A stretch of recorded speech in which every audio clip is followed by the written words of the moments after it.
അസ്സലാമു അലൈക്കും വറഹ്മത്തുള്ളാഹി തആല വബറകാതുഹു. സീനത്ത് ഭയത്തോടെ അതാ ഓടി ഒളിക്കുവാൻ വേണ്ടി ശ്രമിക്കുന്നു. പക്ഷെ അപ്പോഴേക്കും അതാ രാജേഷിൻ്റെ കൂട്ടുകാരൻ്റെ കൈ അവളുടെ കയ്യിൽ പിടുത്തം കിട്ടിയിരുന്നു. എന്നാൽ അവൾക്ക് ജീവൻ രക്ഷിക്കുവാൻ വേറെ ഒരു വഴിയും ഉണ്ടായിരുന്നില്ല. അവൾ പെട്ടെന്ന് ഉള്ള ശക്തിയെടുത്ത് അതാ അയാളെ ശക്തമായി തള്ളുന്നു. ഒരു നിമിഷം അയാളതാ പിന്നോട്ട് മറിയുന്നു. ആ സമയം തന്നെ അവൾ ബാത്റൂമിൽ കയറി അതാ വാതിലടിച്ച് കുറ്റിയിടുന്നു. എൻ്റെ അമ്മ, റബ്ബേ, ഞാൻ ഞാൻ ചെയ്ത തെറ്റിൻ്റെ ഫലമായിട്ടാണല്ലോ. എന്നാൽ ശക്തമായി അയാൾ ആ ബാത്റൂമിൻ്റെ വാതിൽ തല്ലി പൊളിക്കുന്നു. തുറക്കടി, തുറക്കാനാണ് പറഞ്ഞത്. അതേ, രാജേഷ് വിളിച്ചിട്ടാണ് ഞാൻ വന്നത്. അതെ, നിങ്ങൾ എന്നെ ഉപദ്രവിക്കരുത്, രാജേഷ് വിളിച്ചിട്ടാണ് ഞാൻ വന്നതെന്ന് പറഞ്ഞില്ലേ. എന്നാൽ അവരുടെ ആ ഒരു ഒച്ചപ്പാടും ബഹളവും എല്ലാം കേട്ടുകൊണ്ട് രാജേഷ് അതാ ഉണരുന്നു. എന്താ അത്, എന്താ ഇവിടെ, ഒരു സ്വസ്ഥമായി ഉറങ്ങാനും സമ്മതിക്കൂല, എന്താ അത്? അത് മദ്യപിച്ച് ലക്ക് കെട്ട അവൻ്റെ ശബ്ദം അങ്ങനെയായിരുന്നു. സത്യം പറഞ്ഞാൽ ഒരു നിമിഷം അവൾ വിചാരിച്ചു പോയി, റബ്ബേ, എന്ത് കണ്ടിട്ടാണ് ഞാൻ ഇയാളുടെ കൂടെ ഇറങ്ങി തിരിച്ചത്? എന്തെങ്കിലും ഒരു ക്വാളിറ്റി, ഒന്നുമല്ല, ഒരു മനുഷ്യത്വം അല്ലെങ്കിൽ ഒരു മതം, ഒന്നും വേണ്ട റബ്ബേ, എന്താ ഇതിൻ്റെ അടുത്തുള്ളത്? തികച്ചും അലങ്കോലമായി കിടക്കുന്ന ഒരു റൂമിലേക്കായിരുന്നു അവളെ രാജേഷ് കൂട്ടിക്കൊണ്ട് തന്നെ പോയത്. എന്തൊക്കെ തന്നെയാലും ശക്തമായ വാതിലിൽ മുട്ടി അതാ അയാൾ തിരിച്ചു പോവുകയാണ്. രാജേഷ് കയ്യിൽ നിന്ന് ക്യാഷും വാങ്ങിയിട്ട് ഇപ്പോൾ എന്നാൽ ഈ സമയം രാജേഷിൻ്റെ ലക്ക് കെട്ടി തുടങ്ങുന്നു. അവൾ ബാത്റൂമിൽ തന്നെ പേടിച്ചിരിക്കുകയാണ്. പതുക്കെ ബാത്റൂം തുറന്നു. സത്യം പറഞ്ഞാൽ എങ്ങനെയാണ് അതിൻ്റെ ഉള്ളിൽ അവൾ കഴിച്ചു കൂട്ടിയതെന്ന് അവൾക്ക് അറിയൂ. കാരണം അത്രക്കും ഇടങ്ങാറ് കൊണ്ട് മാത്രം ഒരാൾ ഉപദ്രവിക്കാൻ വരിക എന്ന അതിൽ നിന്ന് തടഞ്ഞു. രാജേഷ് എഴുന്നേറ്റിരിക്കുകയാണ്. ഡീ, ചായ എടുത്തേ. അല്ല, ഇവിടെ എന്തിരുന്നു ഭയങ്കര ഒച്ചപ്പാടും ബഹളം? ശരിക്കും അവൾ ഞെട്ടിപ്പോയി. ഗർഭിണിയായ അവൾ ചോദിക്കുകയാണ്, അങ്ങ് ചെയ്തത് ശരിയാണോ? എന്ത് എന്ത് ചെയ്തത് ശരി? അവൻ്റെ മദ്യത്തിൻ്റെ ലഹരി കുറേയൊക്കെ അങ്ങ് വിട്ടുപോയിരുന്നു. ഡീ, അവളെ അവൻ വിളിച്ചു. അവൾ ദേഷ്യത്തോടെയാണ്. എന്താ പൊന്നെ, നീ അങ്ങ് പിണങ്ങിയോ? അതെ, അങ്ങ് നല്ല സാധനം തന്നെ. എന്താടി, എന്തു പറ്റി? ഞാൻ അങ്ങ് ഇവിടെ കിടക്കുന്ന സമയത്ത് എന്നെ ഒരാൾ വന്ന് രാജേഷിൻ്റെ കൂട്ടുകാരനാണെന്ന് പറഞ്ഞ് വാതിൽ തള്ളി തുറന്ന് വന്ന് എന്നെ ഉപദ്രവിക്കാൻ. ഓ, അങ്ങനെ ഉണ്ടായോ? ആരാണത്? നിന്നെ ഉപദ്രവിച്ചോ? ഇല്ല, ഞാൻ അപ്പോഴേക്കും ആ ഒരു ബാത്റൂമിനകത്തേക്ക് കയറി കുറ്റിയിട്ടു. ബെസ്റ്റ് പെൺകുട്ടി. പെൺകുട്ടികളായാലും ഇങ്ങനെ വേണം, അല്ലാതെ ഒരാൾ വരുമ്പോഴേക്കും അങ്ങോട്ട് അതിൽ ചാഞ്ഞ് വീഴാറല്ല പതിവ്. സ്നേഹത്തോടെ രാജേഷ് പിന്നെയും അവളെ അതാ, അനുപ്രിയ, ഏട്ടൻ്റെ മോളെവിടെ, ഒന്നിങ്ങ് വന്നേ. സത്യം പറഞ്ഞാൽ രാജേഷിൻ്റെ ആ ഒരു വിളി കേട്ടപ്പോൾ വീണ്ടും അവൾ അതിൽ മയങ്ങിപ്പോയി എന്ന് തന്നെ പറയാം. അവൻ ഉപദ്രവിക്കുമ്പോൾ, അവൻ ഓരോന്ന് പറയുമ്പോൾ അവളുടെ ഭാവവ്യത്യാസം മാറും. പക്ഷേ അവൾ സ്നേഹിക്കുമ്പോൾ അവൻ്റെ കൂടെ തന്നെ കഴിയുവാനാണ് അവൾ ആഗ്രഹിക്കുന്നത്. അനുപ്രിയ, ഇങ്ങ് വന്നേ പെണ്ണേ. രാജേഷിൻ്റെ മടിയിൽ അവൾ തലവെച്ച് കിടക്കുകയാണ്. അവൾ ഒരു നിമിഷം വിചാരിച്ചു, ഞാൻ വിചാരിച്ചു എൻ്റെ ജീവിതം ആകെ പോയെന്ന്. എന്താ പെണ്ണേ, നിന്നെ വിട്ട് ഞാൻ പോവോ? നീ എൻ്റെ കൂടെ വിശ്വസിച്ച് വന്നതല്ലേ. അപ്പോൾ എനിക്ക്, പക്ഷേ നിൻ്റെ ഗർഭസ്ഥ ശിശുവിനൊന്നും സംഭവിക്കാതെ നോക്കണം കേട്ടോ. സത്യം പറഞ്ഞാൽ രാജേഷിന് അവളോട് കൂടുതൽ സ്നേഹം കൂടാനുണ്ടായ കാരണം മറ്റൊന്നുമല്ല. അതെ, ആ കുഞ്ഞിനെ സംരക്ഷിക്കണം. ആ കുഞ്ഞിനെ പ്രസവിച്ചതിന് ശേഷം അതിനുള്ള വലിയൊരു തുക തന്നെ ഞാൻ ചോദിക്കും. ഒരു പക്ഷേ അവരെങ്ങാനും ക്യാഷിൽ വല്ല കുറവും വരുത്തി കഴിഞ്ഞാൽ കുഞ്ഞിനെ ഞാൻ തുണ്ടം തുണ്ടമാക്കും, എന്നിട്ട് കുഴിച്ചു മൂടും. സത്യം പറഞ്ഞാൽ അവളുടെ മുഖത്ത് നോക്കി അത് പറഞ്ഞപ്പോൾ ഒരു നിമിഷം അവൾ ഞെട്ടി. അവൾ പറഞ്ഞു, ഞാൻ പറഞ്ഞതാണല്ലോ ഇതിനെ പ്രസവിക്കുവാൻ വേണ്ടി കാത്തു നിൽക്കണ്ട എന്നുള്ളത്. ഒരു പക്ഷേ ആ കുഞ്ഞിനെ കണ്ടു കഴിഞ്ഞാൽ എൻ്റെ മനസ്സ് മാറിയാലോ? അതുകൊണ്ട് കാണുന്നതിന് മുമ്പായിട്ട് തന്നെ ഇല്ലാതാക്കുകയാണ് നല്ലത്. ഒരു പെറ്റുമ്മയാണ് ആ പറയുന്നത്. അതെ, തൻ്റെ ഭർത്താവിൻ്റെ കുഞ്ഞിനെ വേണ്ട, തനിക്ക് ഇഷ്ടപ്പെട്ട ജീവിതം അവൾ തിരഞ്ഞെടുത്തു കഴിഞ്ഞു. അതിനിടക്ക് അവൻ്റെ സ്വഭാവം കണ്ട് അവൾ ശരിക്കും അവളുടെ പഴയ ജീവിതത്തെക്കുറിച്ച് ഓർത്തു. എന്നാൽ രാജേഷ് ഒന്ന് സ്നേഹം നടിച്ചപ്പോൾ അവൾ വീണ്ടും അവൻ്റെ കൂടെയായി. അതെ, ആ കുഞ്ഞിനെ കണ്ടു കഴിഞ്ഞാൽ അവൾക്ക് അതിനെ ഉപേക്ഷിക്കാൻ പ്രയാസമായിരിക്കും. അതിനു മുമ്പ് നമുക്ക് ഇപ്പോൾ തന്നെ ഈ കുഞ്ഞിനെ അങ്ങ് ഇല്ലാതാക്കിയാലോ? അവളുടെ ആ ഒരു വാക്ക് കേട്ട് രാജേഷ് വരെ ഞെട്ടിപ്പോയി. സ്വന്തം കുഞ്ഞിനെ ഇല്ലാതാക്കുവാൻ വേണ്ടി ഇത്രമാത്രം പെടാപേട് പെടുന്ന ഒരു പെണ്ണിനെ ആദ്യമായിട്ടാണ് കാണുന്നതും കേൾക്കുന്നതും. ഓക്കെ, എന്തായാലും എനിക്ക് ചില കാര്യങ്ങളുണ്ട് പറയാൻ. എന്താ അത്? കുഞ്ഞ് ഈ ഭൂമിയിലേക്ക് വന്നു കഴിഞ്ഞാൽ ഒരിക്കൽ പോലും നീ കാണാൻ പാടില്ല കുഞ്ഞിനെ. അഥവാ കണ്ടു കഴിഞ്ഞാൽ തന്നെ ഒരിക്കലും അവനെ എടുക്കുവാനോ അല്ലെങ്കിൽ താലോലിക്കുവാനോ പാടില്ല. ആ നിമിഷം വിൽക്കപ്പെടുന്നതാണ്. ഒരിക്കൽ പോലും അത് നിൻ്റെ കുഞ്ഞല്ല എന്ന് നീ തീരുമാനിക്കണം. പിന്നെ പ്രസവിച്ചതിന് ശേഷം അത് ഇതെന്ന് പറഞ്ഞിട്ട് കാര്യമുണ്ടാവില്ല. ശരിക്കും അയാളുടെ വാക്ക് കേട്ട് അവൾ വിചാരിച്ചു, കാണാതിരുന്നാൽ കുഴപ്പമില്ലല്ലോ, കണ്ടാലല്ലേ പ്രശ്നമുള്ളൂ. ഏട്ടും പറയുന്ന പോലെ ഞാൻ ചെയ്തോളാം. അല്ലെങ്കിലും നീ എൻ്റെ പെണ്ണ് തന്നെയല്ലേ, എനിക്ക് വേണ്ടി മാത്രം ജീവിക്കുന്ന. അതെ, എനിക്ക് ഒത്തിരി ഇഷ്ടമാണ്. നിന്നെ ഉപദ്രവിക്കാൻ ആര് വന്നെന്ന് പറഞ്ഞത്? അത് എനിക്കൊരു സംശയം എപ്പോഴും ഉണ്ട്. അങ്ങ് പറഞ്ഞിട്ടല്ലേ എന്നെ ഉപദ്രവിക്കാൻ വേണ്ടി അവരെത്തിയത്? ആരാണ് നീ പറയുന്നത്? നിങ്ങളുടെ കൂട്ടുകാരനാണെന്നാണ് പറഞ്ഞത്. നിങ്ങൾ വരാൻ പറഞ്ഞതാണെന്ന് പറഞ്ഞു. ഏയ്, നോ നോ നോ, എൻ്റെ പെണ്ണിനെ ഞാൻ ആർക്ക് കൊടുക്കാനാ? അവന് എന്തൊക്കെ തന്നെയല്ലേ എൻ്റെ അവസ്ഥ അപ്പോൾ അതായതുകൊണ്ട് കുഴപ്പമില്ല. അല്ലെങ്കിൽ ഞാനുണ്ടല്ലോ അവനെ ഞാൻ ബാക്കി വെച്ചേക്കില്ല. അവൻ്റെ ആ വാക്ക് കേട്ട് അവളോട് കൂടുതൽ സ്നേഹമുണ്ടെന്ന് അതാ അവൾക്ക് തോന്നി തുടങ്ങുകയാണ്. നമുക്ക് ഒരു യാത്ര പോയാലോ? അവൾ തികച്ചും സന്തോഷിച്ചു. അതെ, തൻ്റെ പ്രിയപ്പെട്ട രാജേഷിൻ്റെ കൂടെ പാറിപ്പറന്ന്. പക്ഷേ തൻ്റെ കുഞ്ഞ്, ഈ ഗർഭത്തിലിരിക്കുന്ന കുഞ്ഞ്, ഇത് എപ്പോഴും ഒരു ശല്യമാണല്ലോ. സത്യം പറഞ്ഞാൽ എൻ്റെ സന്തോഷ നിമിഷങ്ങൾ അതെല്ലാം ഇത് നശിപ്പിക്കുകയാണ്. അതെ, എനിക്കൊരുപാട് സ്വപ്നങ്ങളുണ്ടായിരുന്നു. പാറിപ്പറക്കണം, നാടുകൾ കാണണം, അതും രാജേഷിൻ്റെ ബുള്ളറ്റിലിരുന്നു കൊണ്ട്. ഒരുപാട് സ്വപ്നങ്ങളായിരുന്നു. എല്ലാം തകർത്തുകൊണ്ടാണ് ഈ ഗർഭസ്ഥ ശിശു എന്നിൽ നിന്ന് വിട്ടുപോകുന്നില്ല. രാജേഷ്, എന്താ പെണ്ണെ? അതെ, എനിക്ക് എങ്ങനെയെങ്കിലും നമുക്ക് വേറെ ഹോസ്പിറ്റലിൽ കാണിച്ചാലോ? എന്തിനാ? കുഞ്ഞിനെ കൊന്നിട്ട് എൻ്റെ വരുമാന മാർഗം നിലപ്പിക്കാനാണോ നീ ആഗ്രഹിക്കുന്നത്? അതല്ല, ഇതെന്തൊക്കെ തന്നെയാലും എനിക്ക് ബുദ്ധിമുട്ടാണ്. എൻ്റെ ശരീരം കേടുവരും. ഒന്ന് പ്രസവിച്ചു കഴിഞ്ഞാൽ അതെ, വയറാകെ കേടായി പോകും. പിന്നെ എൻ്റെ ശരീരത്തിൽ മൊത്തത്തിൽ മാറ്റങ്ങൾ വരും. എൻ്റെ ഇത്രയ്ക്കും സ്ലിമ്മായ ഈ ശരീരം കേടുവരുത്താൻ ഞാൻ ആഗ്രഹിക്കുന്നില്ല. അതുകൊണ്ട് നമുക്ക് വേറെ ഏതെങ്കിലും ഹോസ്പിറ്റലിൽ പോയിട്ട് ഈ കുഞ്ഞിനെ ഇല്ലാതാക്കണം. അവൾ വീണ്ടും വീണ്ടും അതാ അവനെ നിർബന്ധിക്കുകയാണ്. ശരിക്കും അവൻ തന്നെ ഞെട്ടിപ്പോയി. വല്ലാത്തൊരു അമ്മ തന്നെയാണ് ഇത്. ഇത്രക്കും മക്കൾ ഇഷ്ടമില്ലാത്ത. എവിടെ ചെന്നാലും നിനക്ക് കോംപ്ലിക്കേറ്റഡായ വിഷയങ്ങളാണ് ഉണ്ടാവുക.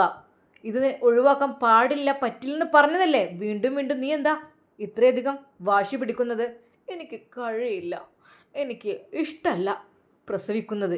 പിന്നെ എന്തു ചെയ്യും? പ്രസവിക്കുന്നതിന് മുമ്പായിട്ട് ഓപ്പറേഷൻ ചെയ്താലും ശരി, ഈ കുഞ്ഞിനെ എടുത്ത് പെട്ടെന്ന് ഒഴിവാക്കണം. അല്ലാതെ ഒരിക്കലും ഞാൻ എൻ്റെ സൗന്ദര്യം നഷ്ടപ്പെടുത്തുവാൻ ആഗ്രഹിക്കുന്നില്ല. പ്രസവിച്ചു കഴിഞ്ഞാൽ തീർച്ചയായും എൻ്റെ സൗന്ദര്യം നഷ്ടപ്പെടും. അപ്പോൾ നീ കീറി മുറിക്കാനാണോ പറയുന്നത്? അതിനെന്താ, അതിനുള്ള സംവിധാനങ്ങളൊക്കെ ഇല്ലേ? പ്രസവവേദന ഒട്ടും സഹിക്കാൻ എന്നെക്കൊണ്ട് കഴിയില്ല കേട്ടോ, ഞാനതിന് തയ്യാറല്ല. അതെ, ഉമ്മയാവണമെങ്കിൽ പ്രസവവേദന സഹിക്കണം എന്നല്ലേ?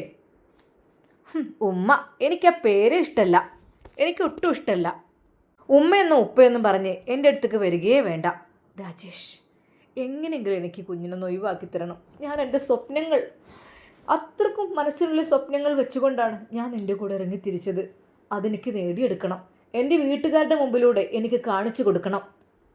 നിനക്ക് അങ്ങനെ ആഗ്രഹമെങ്കിൽ ഇപ്പോൾ തന്നെ നിൻ്റെ വീട്ടുകാരുടെ മുമ്പിലൂടെ നമുക്ക് പോകാലോ. എന്നാൽ ആ നിമിഷം തന്നെ അതാ രാജേഷ് ബൈക്ക് ഓടിക്കുന്നു. അങ്ങനെ അവളുടെ നാട്ടിലൂടെ ബൈക്ക് ഓടിച്ചുകൊണ്ട് അവൾ അവൻ്റെ പിന്നാലെ ഇരുന്ന് പോവുകയാണ്.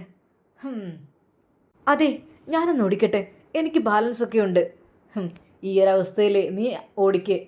ഒന്നും കുഴപ്പമില്ല, അതൊക്കെ ഞാൻ പഠിച്ചതാണ്. പിന്നെ നിർബന്ധിച്ച് അവൻ്റെ മുമ്പിൽ അതാ അവൾ കയറിയിരിക്കുന്നു. ഗർഭിണിയായ നീ ബൈക്ക് ഓടിക്ക്. അതിനെന്താ, ഒരു കുഴപ്പമില്ല. എനിക്കെൻ്റെ വീട്ടിലൂടെ പോകണം, വീടിൻ്റെ മുമ്പിലൂടെ. അതാണ് വേണ്ടത്. എൻ്റെ ഉമ്മയും ഉപ്പയും എൻ്റെ ആങ്ങളെയൊക്കെ ഇത് കാണണം. ആദ്യമേ ഞാൻ പറഞ്ഞതാണ് എനിക്ക് ആ ഉസ്താദിന് ഇഷ്ടമല്ലെന്ന്. പക്ഷേ അവരത് തീരെ വകവെച്ചില്ല. അതുകൊണ്ട് അവരുടെ മുമ്പിലൂടെ ഒന്ന് പോകണം. ആരെങ്കിലും എതിർക്കാൻ വരട്ടെ. പ്രായപൂർത്തിയായ ഞാനാണ് എൻ്റെ ഇഷ്ടപ്പെട്ട ആളെ സ്വീകരിച്ചത്. അതുകൊണ്ട് തന്നെ അവർക്ക് അത് കാണിച്ചു കൊടുക്കുക തന്നെ വേണം. എന്നാ കയറ്. അങ്ങനെ അതാ അവൾ ബൈക്ക് ഓടിക്കുന്നു. ആഹാ, നിനക്ക് ബാലൻസ് ഒക്കെ റെഡിയാണല്ലോ. പിന്നെന്താ, ഞാൻ പഠിച്ചതാണല്ലോ. എനിക്ക് എൻ്റെ വീടിൻ്റെ മുമ്പിലൂടെയാണ് പോകേണ്ടത്. ശരിക്കും രാജേഷ് പറഞ്ഞു.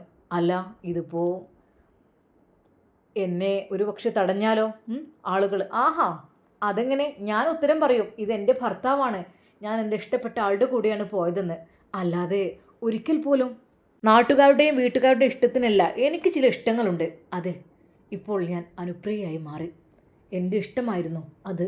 എനിക്കൊരിക്കലും ഇഷ്ടമല്ല ഇസ്ലാമികമായി മൂടി പുതച്ച് നടന്ന്. അതൊന്നും ഒന്ന് ആലോചിക്കാനേ വയ്യ. കുറച്ച് സ്ട്രിക്റ്റാണ് ആ മതത്തിന്. എനിക്കിഷ്ടം പാറിപ്പറന്നുള്ള ജീവിതമാണ്. എങ്കിൽ നീ ഹിന്ദു മതത്തിലേക്ക് മതമേ എനിക്കിഷ്ടമല്ല. പേര് സ്വീകരിച്ചു എന്ന് വിചാരിച്ച് ഹിന്ദു ആകാനൊന്നും ആഗ്രഹമില്ല. എടേ, നിൻ്റെ നെറ്റിയിൽ ഞാൻ സിന്ദൂരം അണിഞ്ഞിട്ടുണ്ടെങ്കിൽ, അത് അണിയിച്ചിട്ടുണ്ടെങ്കിൽ നീ എൻ്റെ വിഭാഗത്തിൽപ്പെട്ടത് തന്നെയാണ്. മുടിയൊക്കെ ഒന്നുകൂടി പാറിപ്പറത്തി ശരിക്കും വലിയൊരു പൊട്ടൊക്കെ വാങ്ങിയിട്ട് അവളതാ അവളുടെ വീടിൻ്റെ മുമ്പിലൂടെ പോകുന്നു. തൊട്ടു പിന്നാലെ അവളെ കെട്ടിപ്പിടിച്ചുകൊണ്ട് അവളുടെ ഭർത്താവും, അതെ രാജേഷും. എന്നാൽ അങ്ങാടിയിലൂടെയാണ് അത് പോകുന്നത്. ശരിക്കും ഒരു ഉമ്മക്കും ഉപ്പക്കും ആങ്ങളക്കും ഒരിക്കൽ പോലും കാണാൻ കഴിയാത്ത ആ ഒരു അവസ്ഥയിലായിരുന്നു അവളുടെ ആ പോക്ക്.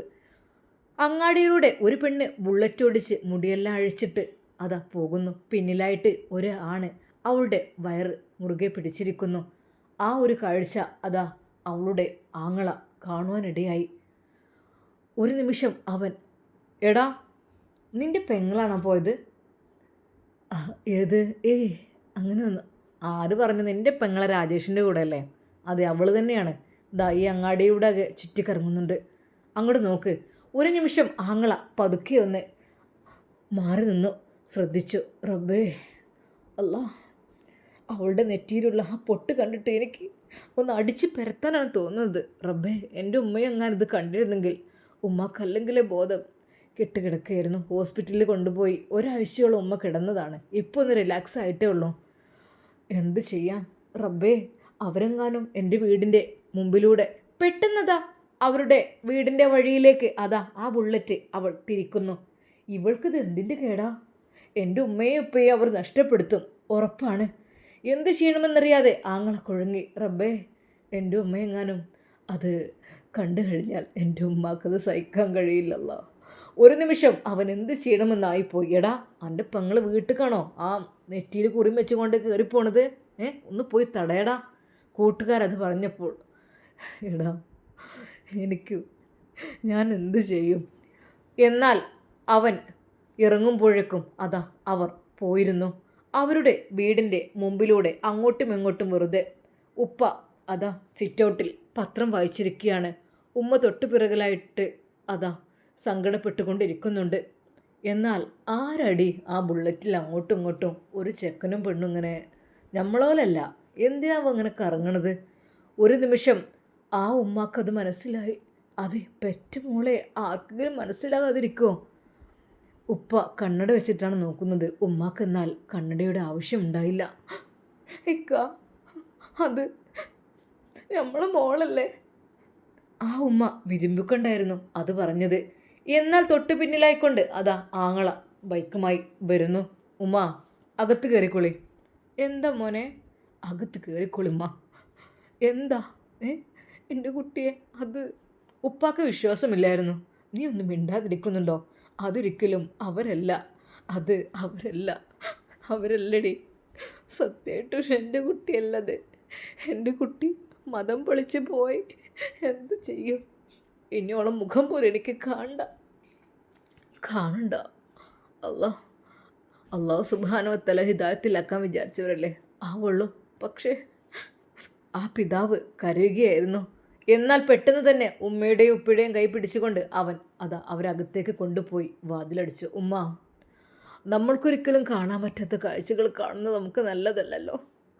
ഉമ്മ വാശിക്ക് വേണ്ടിയിട്ട് അവൻ അവളുമായി വന്നിട്ടുണ്ട്. അല്ല, അവൾ അവനുമായി.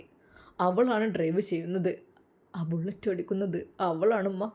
നെറ്റിയിലുള്ള ആ വലിയൊരു കുറിയും സിന്ദൂരവുമെല്ലാം ഇട്ട് മുടിയെല്ലാം പാറി പറത്തി വളരെയധികം ചെറിയൊരു ഡ്രസ്സ് ഇട്ടുകൊണ്ട് ഉമ്മ എന്നെ നാണം കെടുത്തി ഉമ്മ. അങ്ങാടിയിലിട്ട് എല്ലാവരും എന്നോട് ചോദിക്കുന്നു, എടാ അതെൻ്റെ പെങ്ങളാണോ എന്ന്. ഉമ്മ എന്തിനാ ഉമ്മ ഇങ്ങനൊരു, നമുക്കിവിടെ നിന്ന് എങ്ങോട്ടേലും പോകാം, അതായിരിക്കും നല്ലത്. ഇവരിടയ്ക്കിടെ നമ്മളെ ശല്യം ചെയ്യുവാൻ വേണ്ടിയിട്ട് കറങ്ങി വരും ഉമ്മ. പെട്ടെന്ന് അതാ കോളിംഗ് ബെല്ലിൻ്റെ ശബ്ദം കേൾക്കുന്നു. ഒരു നിമിഷം ഉമ്മയും ഉപ്പയും ആങ്ങളെയും ഞെട്ടിപ്പോയി. ഉമ്മ ഞാൻ പോയിട്ട് വരാം. പെട്ടെന്നതാ അവൻ വാതിൽ തുറക്കുവാൻ വേണ്ടി പോകുന്നു. ജനലിനുള്ളിൽ നോക്കിയപ്പോൾ ആരെയും കാണുന്നില്ല. ആരാ? ഒരു നിമിഷം. ഇക്കാക്ക, നിങ്ങളെന്നെ ഒരുപാട് പിടിച്ചു വെച്ചല്ലേ? എങ്ങനെയുണ്ട്? ഞാൻ പറഞ്ഞില്ലേ ഞങ്ങളുടെ ജീവിതം വളരെയധികം സുഖകരമായിരിക്കും, എനിക്ക് ഇഷ്ടപ്പെട്ട് ഞാൻ തിരഞ്ഞെടുക്കുന്നു. എവിടെ എൻ്റെ പെറ്റൊരു തള്ളയുണ്ട്, അവരെ വിളി. അവളുടെ ആ വാക്ക് കേട്ട്, ഡീ സീനത്ത് ഇറങ്ങിപ്പോ, ഇവിടുന്ന് പോകാനാ പറഞ്ഞത്. അതെ, ഇതെൻ്റെ കൂടി വീടാണ്. അങ്ങനെ അങ്ങ് ഇവിടെ കുറിയിട്ടവരെയും പൊട്ടുതൊട്ടവരൊന്നും കേട്ടില്ല. ഇറങ്ങിപ്പോ, പടിക്ക് പുറത്ത് പോ. പെട്ടെന്ന് ഉമ്മ കരഞ്ഞുകൊണ്ട്, മോളെ മോളെ എന്താ ഞാനീ കാണുന്നത്? എന്നാൽ ഉപ്പ ഉമ്മയെ പിടിച്ചു വച്ചു. വേണ്ട, പൊയ്ക്കോട്ടെ, ഓളെ പിടിച്ചു വെക്കാൻ പോവരുത്. പൊന്നു മോളെ പോവല്ലടി. അതെ, ഞാൻ പോകും വരും. നിങ്ങൾ എല്ലാവരും കൂടെ എന്നെ ഇഷ്ടമില്ലാത്ത വിവാഹത്തിന് വേണ്ടി പ്രേരിപ്പിച്ചു. ഞാൻ അപ്പോഴേ പറഞ്ഞതാണ് വേണ്ട വേണ്ട വേണ്ടാന്ന്. നിങ്ങൾ എന്ത് കാര്യത്തിലായിരുന്നു? എന്തൊക്കെ തന്നെയല്ലേ എൻ്റെ വയറ്റിലൊരു സാധനമുണ്ട്, അതങ്ങോട്ട് ഇറക്കി കളയാനേ എനിക്കൊരു രക്ഷയുമില്ല. ഡോക്ടർമാർ പറയുന്നത് നിങ്ങൾ കേട്ടോ? ഒരിക്കൽ പോലും അത് കളയരുത്, അത് കോംപ്ലിക്കേറ്റഡ് ആണെന്നാണ്. അല്ലെങ്കിൽ ഞാനുണ്ടല്ലോ. മോളെ അങ്ങനെ പറയല്ലേ, സോലിഹ ഒരു മനുഷ്യൻ്റെ കുഞ്ഞാണത്. മോളെ 5 മാസമായി. 5 മാസം കഴിഞ്ഞ് ഈ കുട്ടിയെ ഞാനങ്ങ് പെറ്റി വെക്കും, അല്ലാതെ ഒരിക്കൽ പോലും വളർത്തില്ല. എനിക്ക് ഇഷ്ടമല്ല അങ്ങനെ. പൊന്നു മോളെ, കടുങ്കയൊന്നും ചെയ്യല്ലേ മോളെ. മോളെ എന്തിനാണ് ഈ കുറിയും പൊട്ടൊക്കെ വാരി തേച്ചത്? ഉമ്മ എന്താ നിങ്ങളീ പറയുന്നത്? അവൾ അവളുടെ ഇഷ്ടമുള്ള മതത്തിൽ ജീവിക്കട്ടെ, ആരുടെ ഇഷ്ടമുള്ളവരുടെ കൂടെ. എവിടെയടി നിൻ്റെ മറ്റവൻ? എന്താ വിളിക്കണോ? വേണമെങ്കിൽ വിളിച്ചാൽ എൻ്റെ വീട്ടിലേക്കാണ്, കയറി വരാം, ഒരു ബുദ്ധിമുട്ടുമില്ല. വേണ്ട, നീ ഒന്ന് പോയി തന്നാൽ മതി, ദയവായി ഈ രൂപത്തിൽ നിന്നെ കാണരുത്. ആങ്ങളുടെ ആ ഒരു വാക്ക്. എന്നാൽ പിതാവ് പൊട്ടിക്കരയുകയായിരുന്നു. റബ്ബേ അല്ലാ, എനിക്ക് ആറ്റുനോറ്റ് ഒരു പെൺകുട്ടിയെ നീ തന്നു, പക്ഷേ ആ പെണ്ണ് ഞങ്ങളെ ചതിച്ചു പോയല്ലോ റബ്ബേ. നല്ലൊരു സ്വാലിഹായ ഭർത്താവിനൊക്കെ ഉപേക്ഷിച്ച് അവൾ പോയല്ലോ, ദീൻ പൊളിച്ചു പോയല്ലോ റബ്ബേ. എന്തിനാ റബ്ബേ ഇത് കാണാനുള്ള കെൽപ്പ് എനിക്കില്ലല്ല. എന്നങ്ങോട്ട് കൊണ്ടേക്കോ, എന്നങ്ങോട്ട് കൊണ്ടേക്കല്ല. എനിക്കിത് കഴിയണില്ല, എനിക്കിതിന് കഴിയണില്ലല്ല. ആ ഉപ്പ വിതുമ്പിക്കൊണ്ട് അതാ കരഞ്ഞു ദുആ ചെയ്യുന്നു. ഉമ്മയും കരയുകയാണ്. എന്നാൽ പെട്ടെന്ന് ആങ്ങള വന്നു. സീനത്തെ ഇറങ്ങിപ്പോകണം നിനക്ക് നല്ലത്. എൻ്റെ ഉമ്മാക്കും ഉപ്പാക്കും എന്തെങ്കിലും ആയി തീർന്നാൽ എനിക്കത് തീരെ നഷ്ടമായിരിക്കും. നീ ഏതായാലും പോയി, അവരെങ്കിലും എൻ്റെ കൂടെ നിൽക്കട്ടെ. അതെ, ഇക്കാക്കയൊന്നും ഞാൻ നോക്കില്ല. അത് നിൻ്റെ ഉമ്മ ഉപ്പ മാത്രം പറയുന്നു, എൻ്റെ കൂടിയാണ്. പക്ഷേ എനിക്ക് എൻ്റെ ഇഷ്ടപ്പെട്ട മതം, എൻ്റെ ഇഷ്ടപ്പെട്ട ജീവിതം, എൻ്റെ ഇഷ്ടപ്പെട്ട എൻജോയ്മെൻറ്റ്, അതിൽ ഉമ്മയല്ല ഉപ്പയല്ല ഇക്കാക്ക വരെ കൈകടത്തുന്നത് എനിക്ക് ഇഷ്ടമല്ല കേട്ടോ. എനിക്ക് ഈ ജീവിതമാണ്. എൻ്റെ രാജേഷ് എന്നെ പൊന്നു പോലെ നോക്കും, നോക്കിക്കോ. ഇനി നീ പടി ചവിട്ടി പോവരുത്. ഇല്ല, പടി ചവിട്ടൊന്നുമില്ല, ഞാൻ അവൻ്റെ കൂടെ ഇടയ്ക്കിടയ്ക്ക് കയറി വരും. എന്താ, എനിക്കെന്താ ഈ ഡ്രസ്സ് ചേരുന്നില്ലേ? തെല്ല അഹങ്കാരത്തോടെയാണ് ആങ്ങളുടെ മുമ്പിൽ ആങ്ങള കണ്ണു പൊത്തുകയായിരുന്നു. ദയവായി നിന്നെ കാണുന്നത് ഇഷ്ടമല്ല, പോ, ദൂരെ പോ, ഇങ്ങോട്ട് നീ കയറി പോവരുത് ഒരിക്കൽ പോലും. ഞാൻ കയറും വരും. എന്താ, എനിക്കിഷ്ടപ്പെട്ട ജീവിതം ഞാൻ ആസ്വദിക്കും, ആഗ്രഹിക്കും. നിങ്ങളെ മുമ്പിൽ വെച്ച് തന്നെ നിങ്ങളോടുള്ള വാശി തീർക്കാൻ വേണ്ടിയിട്ടാണ് ഞാൻ അങ്ങോട്ട് വന്നത്. അതെ രാജേഷ്, ഇങ്ങ് വന്നേ. രാജേഷ് അത് കടന്നു വരുന്നു. അത് നെറ്റിയിൽ മറ്റൊരു കുറിക്കാരൻ. ഇതെൻ്റെ പ്രിയപ്പെട്ട ഭർത്താവ് രാജേഷ്. നിങ്ങൾക്ക് എന്നെ ഈ രീതിയിൽ അംഗീകരിക്കാൻ കഴിയില്ലെന്ന് വരും. നിങ്ങൾ എനിക്ക് ഇഷ്ടമില്ലാത്ത ആളെ വെച്ച് എന്നെ കല്യാണം കഴിപ്പിച്ചു. ഞാൻ ജീവിതം ആസ്വദിച്ചിട്ടില്ലായിരുന്നു അദ്ദേഹത്തിൻ്റെ കൂടെ. ഇപ്പോഴാണ് എനിക്ക് ആശ്വാസം ആയതും ആഘോഷമായതും. അല്ലേ അല്ലേ ഏട്ടാ? അവളുടെ മുഖത്തെ ആ ഭാവം കണ്ട് ആങ്ങൾക്കൊന്ന് കൊടുക്കാനാണ് തോന്നുന്നത്. അവൻ ശക്തമായി അതാ മുറ്റത്തേക്ക് ഇറങ്ങിപ്പോകുന്നതാണ് നല്ലത്. അവൻ്റെ കൈകൾ വിറക്കുന്നുണ്ടായിരുന്നു. എന്നാൽ പെട്ടെന്ന് രാജേഷ് അവളെ ഇപ്പോൾ തൊട്ടു പോവരുത്. ആങ്ങളയുടെ അരികിലേക്ക് രാജേഷ് പെട്ടെന്ന് ഉമ്മ പൊന്നു മോനെ വേണ്ട പോയിക്കോട്ടെ പോയിക്കോട്ടെ ഉമ്മാൻ്റെ കുട്ടി കണ്ട് പോന്നാളി. ആങ്ങളെ ഉമ്മതാ പിടിച്ച് വലിച്ചു. അത് എൻ്റെ പെണ്ണിനെ അങ്ങനെ തൊട്ടാറുണ്ടല്ലോ കഴിഞ്ഞാൻ വെട്ടും. രാജേഷിൻ്റെ ആ ഒരു വാക്കുകൾ പറഞ്ഞു കൊടുക്കേട്ടാ. അവർ വലിയ ഉമ്മയും ഉപ്പയും ആങ്ങളെയും ആവലാണ്. മകളുടെ ഇഷ്ടം നോക്കാതെയാണ് അവരുടെ ജീവിതം. അവർ സുഖമായി ജീവിക്കുന്നുണ്ടല്ലോ. എനിക്കൊരു ജീവിതം തരുന്നില്ല ഇഷ്ടപ്പെട്ട്. അവരെന്നെ അടച്ച് പൂട്ടിയിടാൻ ശ്രമിച്ചതാണ്. പക്ഷേ അതെല്ലാം പൊട്ടിച്ച് ഞാൻ പുറത്ത് കടന്നു. ഞാനൊന്ന് ആഘോഷിക്കട്ടെ. ഇറങ്ങിപ്പോകുകയാണ് നല്ലത് എൻ്റെ വീട്ടുമുറ്റത്തു നിന്ന്. ആങ്ങളുടെ ആ ഒരു അവൾ പറഞ്ഞു. ഓഹോ, ആരുടെ വീട്ടുമുറ്റം? ഒരിക്കലുമില്ല. തുല്യാവകാശം എനിക്കും ഉണ്ടാകും. അല്ലെങ്കിലേ അത് കോടതിയിൽ പോയി വാങ്ങാനും എനിക്കറിയാം. എന്നാൽ പിതാവ് അങ്ങോട്ട് വന്നു. നിനക്കിപ്പോൾ അവകാശം വേണമല്ലേ? സ്വന്തം ദീന് പൊളിച്ചു പോയവരെ ഒരിക്കൽ പോലും ഞാൻ ഈ വീട്ടിലേക്ക് കയറ്റില്ല. എന്ന് നീ മുസ്ലിമായി തിരിച്ചു വരുന്നോ അന്ന് നിനക്ക് കയറാം. അതല്ല കണ്ട കണവന്മാരുടെ കൂടെ നടന്നിട്ട് ഒരിക്കലും നീ ഇങ്ങോട്ട് കയറരുത്. ആ പിതാവ് കണ്ണിൽ തീജ്വാല കത്തുന്ന പോലെയാണ് ആ വാക്കുകൾ പറഞ്ഞത്. ഓ ബാപ്പയാണ് പോലും ബാപ്പ. ഞാനന്ന് കിണഞ്ഞ് പരിശ്രമിച്ചിട്ട് നിങ്ങളോട് പറഞ്ഞിട്ട് നിങ്ങൾ കേട്ടില്ല. നിങ്ങൾ ഇഷ്ടമില്ലാത്ത ഒരുത്തനെ കൊണ്ട് അങ്ങോട്ട് കെട്ടിച്ചു തന്നു. നിങ്ങൾ വിചാരം എന്താ ഞാനിങ്ങനെ കൂട്ടിനടച്ച കിളിയെ പോലെ ഇങ്ങനെ ഹിജാബും ഇട്ട് നടക്കുന്നതായിരുന്നു അല്ലേ? പക്ഷേ എനിക്ക് ആഗ്രഹം അതല്ലായിരുന്നു. ഞാൻ ആഗ്രഹിച്ച ലൈഫ് കിട്ടിയിട്ടുണ്ട്. അതിൽ ആരെങ്കിലും കൈ കടത്താൽ വന്നാൽ പറഞ്ഞില്ലെന്ന് വേണ്ട. പിന്നെ ഈ വീടിൻ്റെ അവകാശം എനിക്ക് തന്നില്ലെങ്കിൽ ഞാൻ കോടതിയെ സമീപിക്കുക തന്നെ ചെയ്യും. നിങ്ങൾക്കൊരിക്കലും ഒറ്റയ്ക്കെടുക്കാൻ നോക്കണ്ട. ഇതൊന്നും കൊണ്ടുപോയിക്കോടി. എല്ലാം ഒന്നും ഇവിടെ വേണ്ട. അവനക്ക് വേണ്ടി ജീവിക്കണമെങ്കിൽ ആയിക്കോട്ടെ. സ്വന്തം ബാപ്പയും ഉമ്മയും സഹോദരനെയൊക്കെ കണ്ണീര് കുടിപ്പിച്ചിട്ടാണ് നീ ഇറങ്ങിപ്പോകുന്നത്. നീ അനുഭവിക്കുമടി, അനുഭവിക്കും. പിതാവ് അത് പറഞ്ഞുകൊണ്ട് അകത്തേക്ക് പോയി. സീനത്തെ ഇറങ്ങിപ്പോടി ഇവിടെ നിന്ന്. ഈ രൂപത്തിൽ നിന്നെ കാണുന്നത് തന്നെ ഞങ്ങൾക്ക് ഭയമാണ്. ഇവിടെ റഹ്മത്തിൻ്റെ മലക്ക് പ്രവേശിക്കില്ല. ഞാൻ പോകാമെന്ന് നിങ്ങൾക്കുള്ള വാശി തീർക്കാൻ വേണ്ടിയിട്ടാണ് ഞാൻ വന്നത്. എങ്ങനെയുണ്ട്? ഇതായിരുന്നു ഞാൻ ആഗ്രഹിച്ച ജീവിതം. അതെ, ഇപ്പോൾ പോകുന്നു, പക്ഷേ എന്നും പോയെന്ന് വിചാരിക്കരുത്. തിരിച്ചു വരും ശക്തമായ വരവോടുകൂടി ഈ രൂപത്തിൽ തന്നെ. എന്താ എങ്ങനെയുണ്ട് എൻ്റെ സ്റ്റൈല്? ആങ്ങള ദേഷ്യപ്പെട്ടുകൊണ്ട് ഇറങ്ങുകയാണ്. ഇറങ്ങിപ്പോടി രാജേഷ്, ഇറങ്ങിപ്പോടാ. തൽക്കാലം പോകുന്നു. അതെ, അവകാശം ഒറ്റക്കെടുക്കാനൊന്നും ശ്രമിക്കണ്ട. അവൻ്റെ ആ ഒരു വാക്ക് കേട്ട് ഉമ്മ പൊട്ടിക്കരഞ്ഞു. മോനെ പോയിക്കോട്ടെ, ഫോണെടുത്തൊക്കെ പോയിക്കോട്ടെ. ഇൻഷാ അല്ലാ നമുക്കിതിൻ്റെ ബാക്കി ഭാഗം നാളെ കാണാം. അതുവരേക്കും എല്ലാവർക്കും അസ്സലാമു അലൈക്കും വറഹ്മത്തുള്ളാഹി തആല വബറകാതുഹു.